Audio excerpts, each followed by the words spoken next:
Un renversement brutal bouscule l'économie, sans avertissement apparent. Pendant que la Grande-Bretagne s'essouffle, l'Afrique consolide des corridors énergétiques et industriels, attirant des capitaux qui fuient l'imprévisibilité des coûts et la stagnation manufacturière. Que signifie ce réalignement pour ceux qui planifient? Encore sur des repères anciens. Et comment Ibrahim Traoré s'en sert-il pour lire la puissance qui se déplace? Les prochains instants vont relier chiffres, récits d'usines et choix géopolitiques, pour montrer pourquoi il ne s'agit pas d'un simple croisement de courbes, mais d'un déplacement durable des leviers pour de puissances mondiales. Cette analyse pose une promesse claire et des enjeux précis. Elle vise à comprendre comment un ralentissement britannique apparemment conjoncturel et une accélération africaine, souvent sous-estimée, révèlent un déplacement structurel de la puissance économique. Le bénéfice pour le lecteur est direct. Acquérir une grille de lecture opérationnelle pour anticiper risques, arbitrages et opportunités dans un environnement instable. L'enjeu dépasse la comparaison entre deux régions. Il concerne la capacité des acteurs publics et privés à adapter leurs décisions lorsque les anciennes garanties cessent de fonctionner. Continuer à raisonner avec des cadres hérités expose à des erreurs de timing, d'investissement et d'allocation des ressources. À l'inverse, identifier les signaux faibles permet de repositionner stratégies industrielles, politiques énergétiques et partenariats internationaux avant que les coûts ne deviennent irréversibles. Ce texte s'engage donc à relier données, chronologie et témoignages afin de distinguer ce qui relève du bruit conjoncturel de ce qui annonce une reconfiguration durable. La question centrale est simple. Qui saura ajuster ses priorités à temps et qui subira les décisions déjà prises ailleurs? La première révélation tient dans un contraste chiffré longtemps négligé. Alors que la productivité manufacturière britannique stagne depuis plus d'une décennie, plusieurs pays africains ont ajouté, en quelques années seulement, plusieurs gigawatts de capacité énergétique renouvelable, modifiant brutalement l'équation des coûts et de la prévisibilité. Ce simple écart explique déjà pourquoi les trajectoires divergent et pourquoi Ibrahim Traoré inscrit cette bascule dans une lecture stratégique plus large. Pour comprendre ce décalage, il faut replacer les chiffres dans leur contexte. Après la crise financière de 2008, la reprise britannique s'est appuyée sur une base industrielle affaiblie. Les investissements productifs ont reculé, les usines des Midlands et du Nord ont fonctionné en sous-régime et la dépendance au gaz importé s'est accrue. Tant que les prix mondiaux restaient modérés, cette fragilité demeurait masquée. Lorsque les coûts énergétiques ont augmenté, elle est devenue visible et mesurable. En parallèle, une dynamique inverse s'est installée en Afrique. Des projets solaires, géothermiques et hydroélectriques ont été pensés non comme des symboles, mais comme des infrastructures capables de soutenir l'industrialisation. Des corridors logistiques et numériques ont émergé, reliant zones de production et ports modernisés. Cette cohérence a créé une stabilité relative que recherchent les investisseurs industriels. Le mini-révélateur est là. Il ne s'agit pas d'une croissance africaine abstraite face à un ralentissement britannique ponctuel, mais d'un déplacement progressif des conditions matérielles de la production. C'est ce que soulignent de nombreux analystes et ce que des figures politiques africaines, dont Ibrahim Traoré, traduisent en discours de souveraineté énergétique et de contrôle de la valeur. La question devient alors incontournable. Comment ces écarts, encore partiels aujourd'hui, préparent-ils des décisions irréversibles demain? Pour rendre ces dynamiques concrètes, il faut suivre des acteurs pris dans la transition. Le premier est un industriel européen de composants énergétiques, installé depuis des décennies près de Manchester. Lorsque les coûts d'électricité ont franchi un seuil critique, la direction n'a pas annoncé une rupture spectaculaire. Elle a d'abord réduit les équipes, puis testé une unité pilote au Kenya, alimentée par un réseau solaire local. Sur le papier, le transfert restait limité. Dans les faits, il signalait que la stabilité énergétique comptait désormais plus que l'ancrage historique. Un second cas vient du secteur logistique. Une plateforme de distribution, longtemps centrée sur les ports britanniques, a réévalué ses flux face à la volatilité des coûts et aux retards répétés. Les investissements portuaires au Maroc et en Égypte ont changé l'équation. Délais plus courts, prix plus lisibles, exposition énergétique réduite. L'entreprise n'a pas fermé ses opérations au Royaume-Uni, mais elle a déplacé le cœur de sa croissance vers ses corridors africains émergents. Ces récits montrent comment les décisions se prennent avant les annonces officielles. Les dirigeants ne parlent certainement pas encore de basculement stratégique, mais leurs arbitrages traduisent une anticipation claire. Ils comparent des environnements, non des réputations. Là où l'énergie est prévisible et l'infrastructure cohérente, le risque devient calculable. Ce rôle de personnage guide révèle un point clé. Les trajectoires économiques se modifient d'abord à travers des choix opérationnels discrets, puis s'imposent comme des tendances visibles. En clair, la stabilité énergétique dicte désormais la localisation industrielle. Avant, le Royaume-Uni pouvait absorber des secousses sans remettre en cause son socle industriel. Après, chaque hausse de coût a cessé d'être un bruit et est devenue une décision. C'est là que se forme la seconde dette sodotéco de curiosité. Quel mécanisme transforme une fragilité tolérable en basculement durable? Et pourquoi des observateurs comme Ibrahim Traoré y voient-ils plus qu'une simple mauvaise passe? L'activation commence loin des titres. Des analystes internes notent une divergence entre projection et réalité. Les marges se contractent. Les plans d'investissement glissent. Dans l'ombre, les directions financières posent des limites. Pas par idéologie, par calcul. On réduit des équipes ici. On décale une modernisation là. On suspend des heures de pointe. Rien ne semble spectaculaire. Mais la normalité se fissure. Puis les microchocs s'empilent. Une usine chimique ralentit. Une aciérie arrête certaines plages horaires. Un fournisseur automobile revoit ses contrats de transport. Les comités de direction cessent de parler d'optimisation. Ils parlent pas de survie opérationnelle. Les coûts d'importation énergétique deviennent un poste nerveux. L'incertitude se loge dans chaque devis. Et quand l'incertitude devient quotidienne, la stratégie se rétrécit. Le premier virage arrive quand les factures énergétiques franchissent un seuil psychologique. Les ménages voient leurs dépenses s'alourdir d'une année sur l'autre. Les industriels refont leur tableau de coûts, ligne par ligne. Ce n'est plus une inquiétude. C'est une contrainte. Un conseil d'administration n'a plus besoin de slogans pour conclure. Il lui suffit d'un ratio instable. Une question, jadis taboue, se prononce enfin. Le Royaume-Uni reste-t-il un site industriel crédible sur le long terme? Le point culminant survient lorsque des annonces, longtemps différées, tombent presque en même temps. Pas une fermeture unique, une série de transferts. Un assemblage final se déplace vers l'Afrique du Nord. Un nœud logistique se repositionne vers l'Afrique de l'Est. Des unités pilotes deviennent des lignes permanentes. Chaque décision paraît rationnelle isolément. Ensemble, elles dessinent un mouvement coordonné par la prévisibilité énergétique et la cohérence des infrastructures. C'est précisément à cet endroit que l'Afrique cesse d'être périphérique dans les notes de marché. Elle devient un pôle d'attraction. Et le récit de souveraineté, porté par des figures comme Ibrahim Traoré, gagne une valeur pratique. Il accompagne des choix industriels déjà en cours. Après le sommet viennent les réverbérations. Les rues commerçantes britanniques se marquent de vitrines fermées. Des restaurants, déjà éprouvés, cessent. Les signaux sociaux s'accumulent, mais les investisseurs regardent ailleurs. Ils observent des marges comprimées, des importations plus coûteuses, une monnaie sous tension. Ils arbitrent. Ils déplacent du capital vers des zones où l'élan semble lisible. La confiance ne s'effondre pas. En un jour, elle se dissout, transaction après transaction. Pendant ce temps, des pôles africains rendent l'avantage tangible.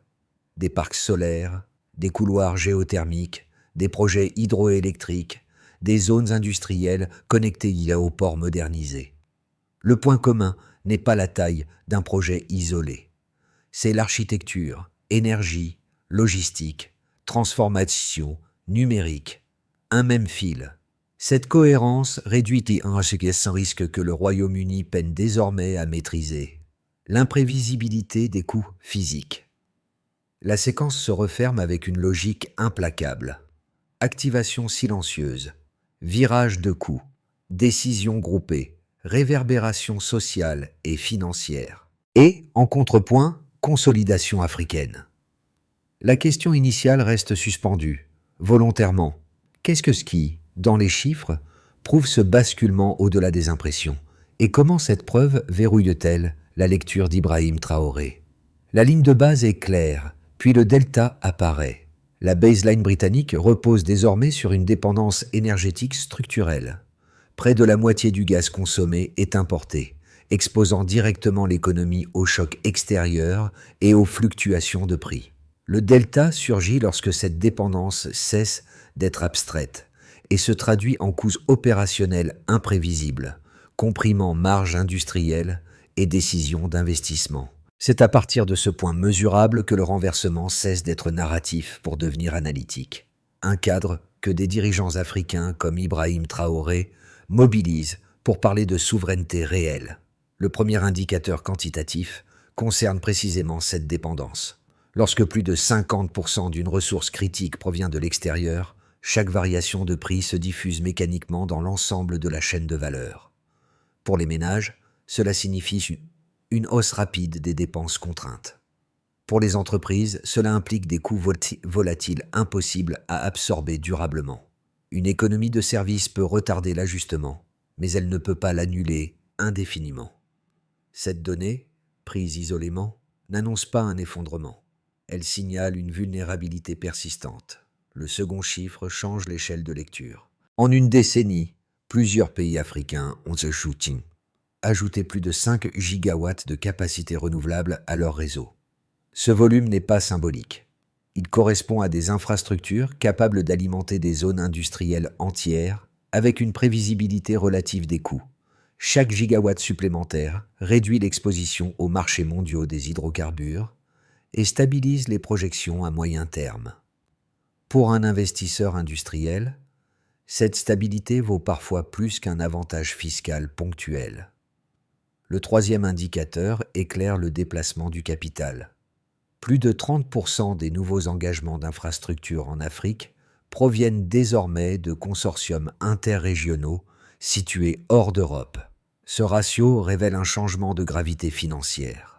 Les décisions ne passent plus systématiquement par Londres ou par les cadres occidentaux traditionnels. Elles se structurent autour de projets énergétiques, logistiques et industriels intégrés, là où la visibilité à long terme est jugée suffisante. Pris ensemble, ces trois nombres forment une chaîne logique. Dépendance énergétique élevée.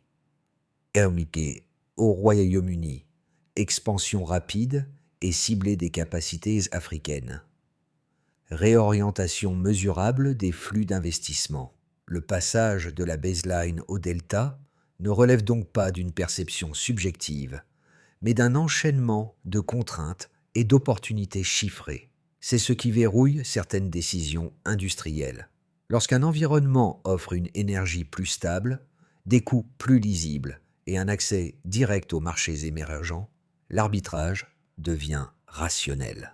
Cette lecture quantitative explique aussi pourquoi la rhétorique de souveraineté trouve un écho pratique. Lorsqu'Ibrahim Traoré insiste sur le contrôle de l'énergie et de la valeur ajoutée, il ne parle pas seulement de posture politique. Il s'inscrit dans un contexte où les chiffres soutiennent l'argument. La souveraineté énergétique réduit un risque mesurable, et cette réduction se traduit en attractivité économique. La preuve n'est donc pas spectaculaire, elle est cumulative. Chaque pourcentage importé, chaque gigawatt installé, chaque flux réorienté ajoute une couche de certitude. À partir de là, la question suspendue à la fin de la séquence précédente trouve sa réponse partielle. Le basculement est déjà inscrit dans les données. Reste à savoir comment ces chiffres résistent aux arguments contraires et aux lectures optimistes, ce qui ouvre naturellement la discussion suivante. Deux thèses dominent lorsqu'il s'agit d'interpréter le renversement entre la Grande-Bretagne et l'Afrique et une lecture solide doit les prendre au sérieux avant de trancher.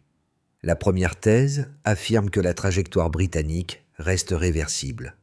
Ses défenseurs soulignent une profondeur institutionnelle, une expertise financière et des alliances capables de soutenir un rebond dès qu'une stratégie industrielle cohérente serait rétablie. Ils ajoutent que les chocs énergétiques, même sévères, peuvent être atténués par une diversification accélérée des sources, du stockage et des infrastructures. Dans cette perspective, la période actuelle serait une turbulence historique, non un déclassement. L'économie pourrait regagner en lisibilité si le coût de l'énergie redevient prévisible et si l'investissement productif remonte. La seconde thèse soutient l'inverse. Le déplacement du centre de gravité vers l'Afrique est structurel, donc indépendant d'un éventuel redressement britannique. Elle met en avant la cohérence des corridors énergétiques africains, l'intégration logistique et la montée de hubs manufacturiers connectés à des infrastructures renouvelables. Elle insiste aussi sur l'évolution des alliances financières. Une part significative des engagements d'infrastructures provient désormais de consortiums interrégionaux hors d'Europe, ce qui réduit mécaniquement le rôle de Londres comme passage obligé. Ici, l'argument n'est pas que le Royaume-Uni s'effondre, mais que l'Afrique a construit des avantages qui ne disparaissent pas avec un simple ajustement politique britannique.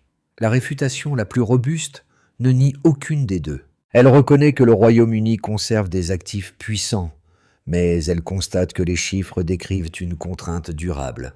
Une dépendance élevée aux importations de gaz rend le coût de l'énergie structurellement exposé. Et cette exposition se transmet aux marges et aux décisions d'implantation. En parallèle, l'ajout de capacités renouvelables de plusieurs gigawatts dans certaines zones africaines crée une prévisibilité relative qui devient, pour l'industrie, un avantage opérationnel. À partir de là, même si Londres améliore sa stratégie, une partie des arbitrages déjà engagés ne revient pas automatiquement, car les chaînes de valeur se reconfigurent autour de la stabilité énergétique et des corridors logistiques. Enfin, cette synthèse éclaire pourquoi des figures comme Ibrahim Traoré trouvent une résonance. Leur insistance sur souveraineté énergétique et contrôle de la valeur s'aligne avec un critère que les marchés utilisent déjà pour décider. La vraie question n'est donc pas « qui a raison en théorie ?» mais « quel environnement réduit le risque mesurable le plus vite ?» Le centre de gravité a déjà bougé. Ce point médian marque une rupture discrète mais décisive. Jusqu'ici, le débat opposait ralentissement et accélération, comme s'il s'agissait de vitesses relatives. À ce stade, la question change de nature. Il ne s'agit plus de comparer des rythmes, mais d'identifier qui impose désormais les conditions dans les négociations économiques. Les chiffres et les décisions accumulées montrent que l'initiative ne part plus automatiquement des centres historiques. Ce qui surprend le plus n'est pas la rapidité du changement, mais sa cohérence. Des États africains qui investissaient, autrefois de manière fragmentée, articulent désormais énergie, logistique et transformation industrielle dans des architectures pensées sur plusieurs années. Cette convergence modifie la perception externe. L'Afrique cesse d'être qualifiée de marché prometteur pour devenir un espace structurant, capable d'entraîner partenaires et capitaux dans son sillage. Dans ce contexte, la figure d'Ibrahim Traoré prend une valeur symbolique précise. Elle ne renvoie pas seulement à un discours politique, mais à une affirmation stratégique, définir localement les règles de la valeur, plutôt que les recevoir. Ce positionnement résonne, avec un moment où la stabilité énergétique et la maîtrise des ressources deviennent des leviers concrets de pouvoir économique. Le milieu de trajectoire clarifie donc l'enjeu central. Le pouvoir d'infléchir les règles ne dépend plus du poids de l'histoire, mais de la capacité à offrir énergie prévisible, profondeur industrielle et cohérence stratégique. C'est cette bascule silencieuse qui prépare les conséquences les plus tangibles pour les États, les entreprises et les sociétés. Les répercussions deviennent enfin concrètes. parce qu'elles touchent nos 4 groupes à la fois. Ce n'est plus une discussion de tendance, ce sont des arbitrages, des coûts et des trajectoires collectives. Et c'est précisément là que la lecture d'Ibrahim Traoré, souvent résumée trop vite, prend une utilité. Elle pointe le lien direct entre énergie, souveraineté et pouvoir de négociation. Pour les nations, la conséquence immédiate est un réajustement géopolitique sous contrainte. Lorsque près de 50% du gaz consommé au Royaume-Uni provient d'importations, la vulnérabilité n'est plus une posture. Elle pèse sur la marge de manœuvre diplomatique et industrielle. À l'inverse, l'ajout de plus de 5 gigas de capacité renouvelable dans plusieurs pays africains renforce une prévisibilité qui devient un argument de négociation, pas seulement un atout technique. Dans cette nouvelle hiérarchie, la posture incarnée par Ibrahim Traoré, au cœur de la conversation, Ibrahim Traoré au Burkina Faso, sert de signal. La valeur se discute là où l'énergie et les infrastructures renaissent dans la croissance plausible. Pour les entreprises, l'effet le plus net concerne la localisation des chaînes de valeur. Les coûts énergétiques instables au Royaume-Uni se traduisent en décisions très concrètes. Retarder des investissements, déplacer des lignes pilotes, réassigner des hubs logistiques. De leur côté, les corridors africains offrent un triptyque qui rassure les comités de direction. Énergie plus lisible, infrastructures modernisées, accès à une main-d'œuvre jeune et connectée. La bascule ne se fait pas par idéologie, mais par calcul. Quand l'incertitude devient structurelle, la stratégie cherche un sol plus stable. Dès lors, une relocalisation partielle peut devenir permanente, simplement parce que le risque y est mesuré différemment. Pour les travailleurs, la redistribution se manifeste par une géographie des opportunités qui se déplacent. Au Royaume-Uni, la hausse du coût de la vie et l'érosion de certains segments manufacturiers créent une pression sur les trajectoires individuelles, même quand l'emploi résiste. En Afrique, l'essor de zones industrielles connectées à l'énergie renouvelable et la montée des plateformes numériques ouvrent des perspectives nouvelles à des millions de jeunes actifs. Ce contraste n'efface pas les difficultés locales, mais il recompose la direction des mobilités, des formations et des choix de carrière. Le résultat est simple. Là où l'industrie s'implante, l'écosystème d'emploi suit et la promesse sociale se redessine. Pour les acteurs régionaux, enfin, le changement se lie dans la densification des réseaux et des alliances. Le fait que plus de 30% des nouveaux engagements d'infrastructures en Afrique proviennent de consortiums interrégionaux hors d'Europe indique une autonomie financière croissante. Par conséquent, les corridors reliant ports modernisés, zones de production et réseaux énergétiques gagnent en cohérence, ce qui réduit la dépendance à un seul centre arbitral. La ZLECAf, mentionnée comme cadre d'intégration, renforce cette masse critique en facilitant la circulation des biens et des investissements à l'échelle continentale. Dans cet environnement, la souveraineté économique cesse d'être un slogan. Elle devient une capacité à choisir ses partenaires et ses conditions. Si ces 4 effets s'additionnent, une conclusion provisoire s'impose. Le centre de gravité ne bouge pas seulement, il réorganise les règles du jeu au quotidien. Les 12 prochains mois ouvrent 3 trajectoires distinctes, non pas comme des prédictions, mais comme des cadres conditionnels qui aident à raisonner sous incertitude. Chacune dépend de décisions déjà amorcées sur l'énergie, l'investissement et la coordination industrielle. Dans un scénario de base, si le Royaume-Uni maintient ses orientations actuelles tout en accélérant marginalement la diversification énergétique, alors l'économie pourrait stabiliser une partie de ses chaînes de valeur sans retrouver sa centralité passée. Les entreprises chercheraient des équilibres hybrides, conservant des fonctions financières et réglementaires à Londres, tout en développant des capacités industrielles dans des zones africaines où l'énergie demeure plus lisible. Dans ce cadre, l'Afrique consolide son attractivité sans rupture spectaculaire, tandis que le Royaume-Uni évite un décrochage brutal, mais accepte une perte graduelle d'influence industrielle. L'ajustement est continu, contraint et souvent défensif. Dans un scénario optimiste, si une stratégie industrielle cohérente est engagée rapidement, alignant énergie, stockage, infrastructure et incitation à l'investissement. Alors une recomposition partielle devient plausible. Une visibilité accrue sur les coûts énergétiques pourrait ralentir certaines délocalisations et encourager des arbitrages plus équilibrés entre Europe et Afrique.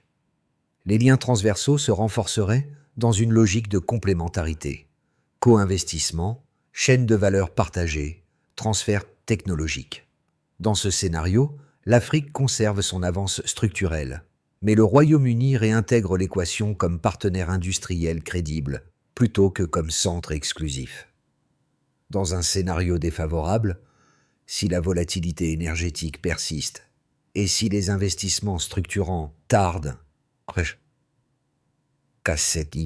alors les transferts s'accélèrent. Les entreprises intensifient leurs déplacements vers des corridors africains intégrés où énergie, logistique et marché émergents s'articulent déjà. Les unités pilotes deviennent permanentes, les hubs logistiques changent d'ancrage et la capacité d'influence britannique s'érode dans les négociations économiques. Dans cette trajectoire, l'Afrique ne demande plus validation. Elle structure ses alliances et capte une part croissante des décisions industrielles à forte intensité énergétique. Ces trois scénarios partagent une même leçon conditionnelle.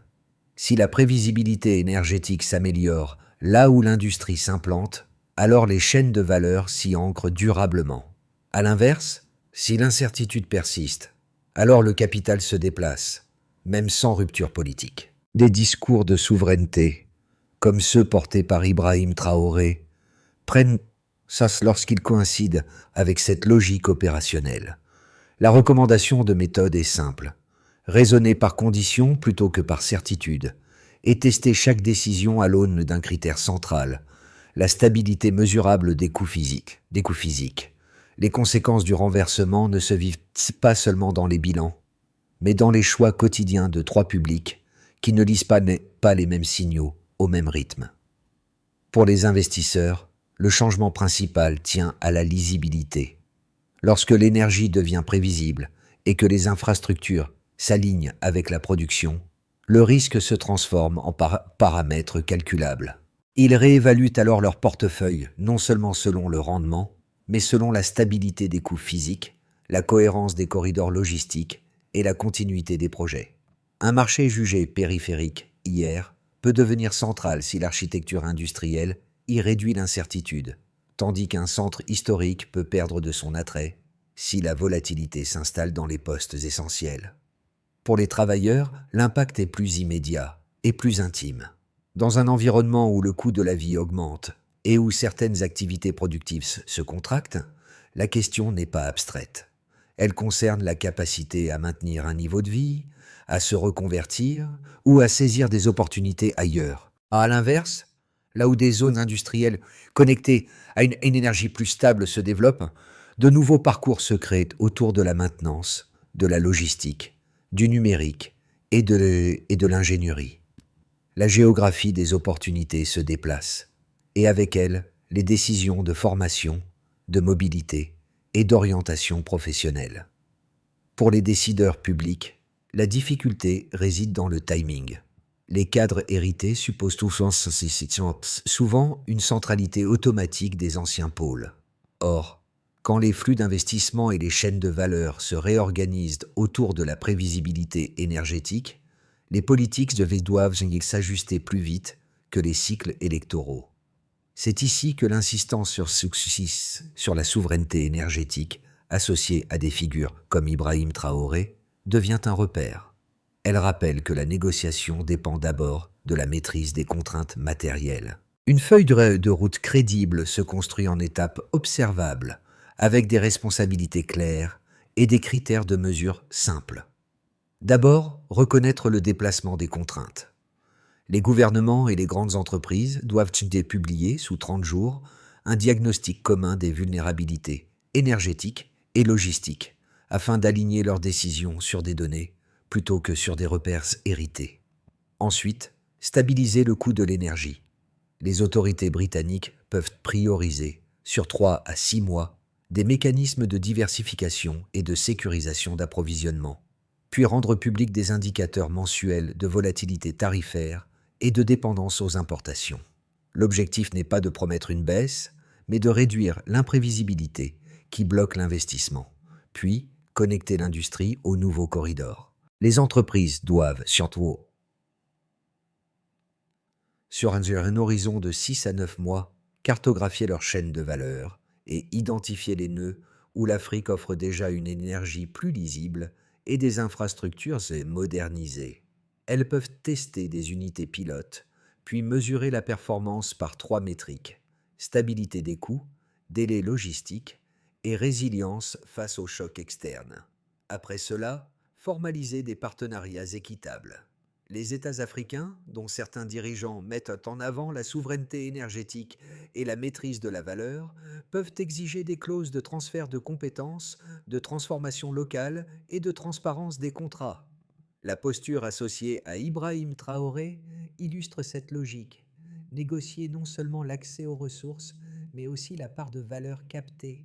Enfin, mettre à jour les cadres institutionnels. Sur 12 mois, les administrations doivent moderniser procédures, infrastructures et formations, puis suivre des indicateurs publics de mise en œuvre.